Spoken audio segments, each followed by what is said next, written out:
and welcome to another episode of Story Scoop. Katrin, tell us a bit about yourself. Yeah, my name is Katrin Dreiling. That is a German name, by the way. I moved to Australia about 16 years ago with my family and husband. I have 3 children, a husband who likes to look at numbers and graphs only, and a fluffy golden retriever dog named Loki.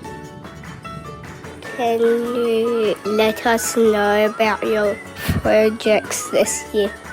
Yes, so this year I have 2 books coming out. One is about a perfectionist little piggy who likes to ride on his bicycle and gets into all sorts of trouble. The other one is about a skeleton. It's basically a Halloween story. And the skeleton might look a bit scary to some, but all that it actually wants is to eat some lollies and chocolate and find some friends. These are the proofs for my skeleton story, and my lovely editor sent them to me to make sure that the colors are just the way that we wanted them to be, and it's just also a way to see everything coming together, which is always very exciting. And yeah, you just have a look through them, and it's the first time basically you see all your work coming together. How do you make your illustrations? That in my case is actually a multifaceted process. Like most illustrators, I usually start out with my graphite pencils and my sketchbook, so just sketching. But then it really depends on my mood or what sort of atmosphere I want to achieve. I really enjoy working with ink only because I think it gives my illustrations a beautiful old-fashioned look. So that's what I do sometimes, but then for my colored work, I usually start with gouaches or acrylics and then go over with colored pencils. And I think that's materials or media that children are quite familiar with. Those are the things you use at school or at home as well. And then I would usually add things that inspire me. Sometimes I work with paper collage on top of the gouache work as well. And I usually always wrap up everything digitally in the end to make the colors stand out and maybe to even correct mistakes that I've made before. Where do you find inspiration? Inspiration can strike in the most unconventional places, sometimes under the shower or when I walk my dog or my dog walks me, basically. Just anywhere, and I really try to make the mundane look quirky and interesting. I just work with the things that surround me. For example, I've just worked on a story about a frog at a supermarket, because obviously that's where I spend a lot of time at the supermarket buying food for my 3 hungry children. Have you always worked as an author illustrator? No, actually, I used to be a high school teacher when I was still living in Germany. And later on, when I moved to Australia, I worked as a primary and middle school teacher for a while. And I still really enjoy working with children and teaching them what I've learned about illustration and art. So whenever I can, I give workshops, illustration workshops for children or grown-ups at bookstores. Or I visit schools, hopefully yours someday. And I like to do story times at libraries sometimes as well. Who is your toughest critic? My toughest critic, that would be either my husband or my dog, I think. Just because my style is quite quirky and abstract at times, it's sometimes hard for my husband to recognize what I've actually meant to draw. And so every time he does recognize and understand what this illustration is all about, it's a huge success for me and a big compliment. So that's when I know I'm on the right pathway. And other than that, I'm just basically always surrounded by my dog. And so I tend to talk to him about what I've just done.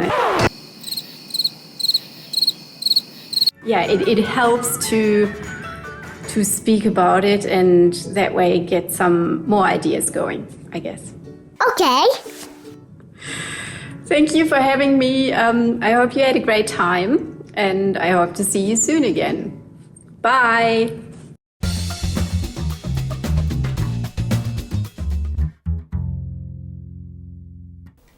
Hello, I'm an author and my name is Susanne Gervay and I'm passionate about story. I write fiction. It's filled with imagination and ideas, but all my fiction is underpinned by non-fiction because one of the most powerful ways of writing is to write truth through story. My fiction, Heroes of the Secret Underground, is deeply underpinned by my parents' experience. Here's a picture of my parents. My father, being Hungarian, has a moustache because all Hungarians have moustaches, even the women. No, I'm joking. The women shave them off.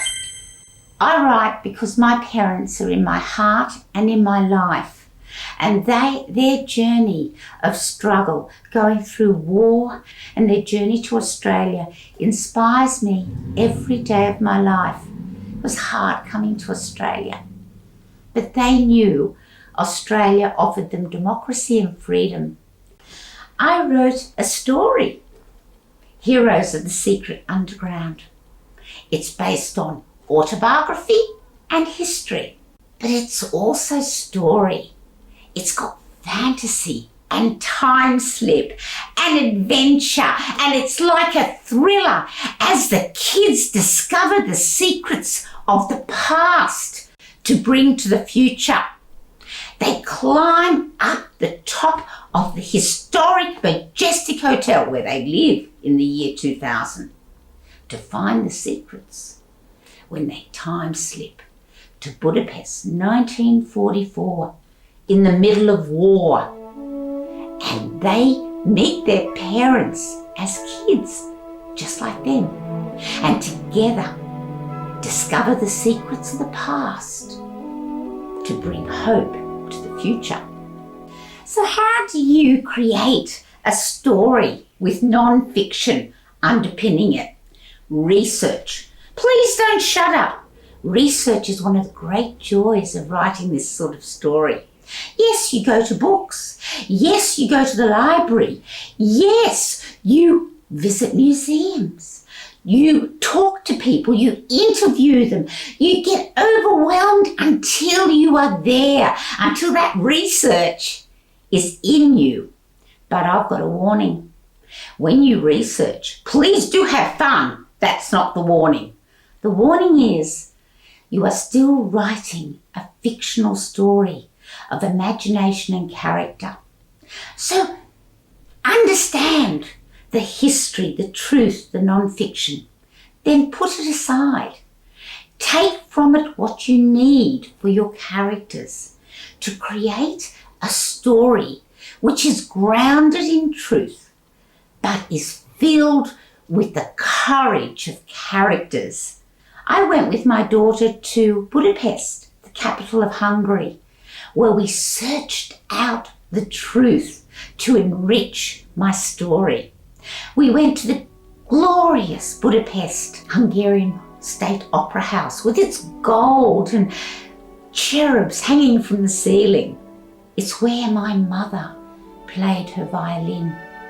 We went to the Danube, which is such a glorious river between the banks of Buda and Pest. And we found beauty, but we also found darkness. We uncovered so much, and they became part of the richness of Heroes of the Secret Underground.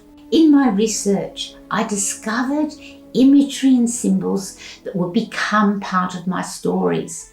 One of the greatest moments was finding the iron shoes on the banks of the Budapest. The shoes represented the men, women and children who drowned in the Budapest waters through Nazism.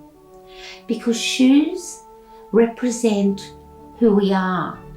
When we walk in another person's shoes, we develop empathy and we develop the capacity to understand we are all one humanity. So thank you very much for being part of Story Scoop, the wonderful initiative of CBCA and SCBWI.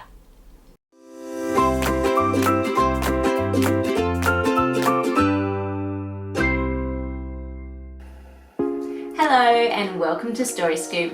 My name's Jenni Goodman and I am a children's book illustrator. Today I'm going to be sharing a little bit of my illustration process for Have You Seen a Tree for Me? Have You Seen a Tree for Me is my 6th book with New Holland Publishers, and my 7th book, Snuffy, written by Andrew Dittmer, is due to be released later this year. The author, Sarah Eccleston, is a koala specialist up at Currumbin Wildlife Sanctuary on the Gold Coast, and she has dedicated 22 years of her life to koala conservation. She was inspired to write the story after seeing more and more koalas needing help due to unnecessary and preventable threats in the wild. Sarah has written a beautiful story about an adventurous little koala named Enzo, who, like all koalas living in the wild, has to deal with a lot of challenges when looking for a new home. This book's an excellent resource to encourage conversation either with your family at home or your friends at school about the plight of koalas in Australia and how important it is for us to look after them. The first thing I did when starting out on this project was visit a place near where I lived called Blackbutt Nature Reserve, and there I took lots of photos of the koalas and watched how they moved around, and from there went on to design my characters. When coming up with my characters and first draft of the book, I used my iPad to create my basic sketches. I find using my iPad at this point of the process to be excellent because, well, firstly, I can work from just about anywhere, but mainly because I can move things about and cut and paste and make things bigger and smaller, all without having to be constantly erasing and redrawing things. So you can see here I'm playing with the first spread of the book. I'm moving things about, changing the positioning of my characters, and I'm also using a bit of cut and paste to get all my beautiful gum leaves just where I want them. Once my sketches are all complete, I print them out and transfer them onto my watercolour paper using a mechanical pencil and this wonderful device, which is called a light box.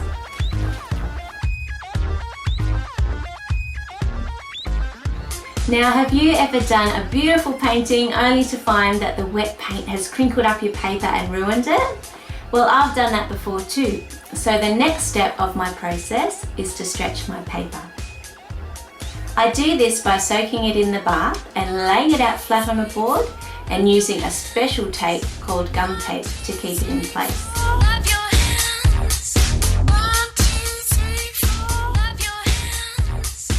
Here's some videos I took of the next step of the process while I was creating this artwork. So I've stretched out my paper, and what you can see me doing here is painting on a rubbery product called masking fluid, which is used to keep the paint from getting on certain areas of my paper.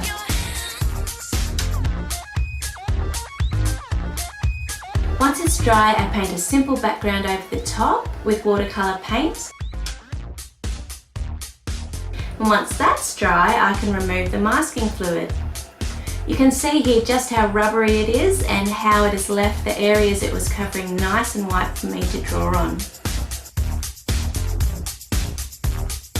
Have you noticed my coloured pencil collection behind me? I love colouring in, and so this next step is my favourite part.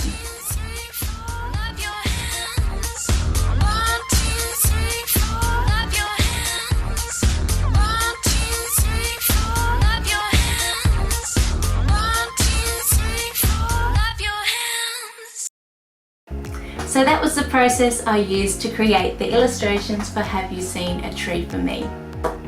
One of the wonderful things about illustration is that there are so many different ways you can be creative, different styles and methods you can use, and I hope you enjoyed getting to see some of my process today. Stay creative, keep reading, and thank you for having me on Story Scoop. Bye.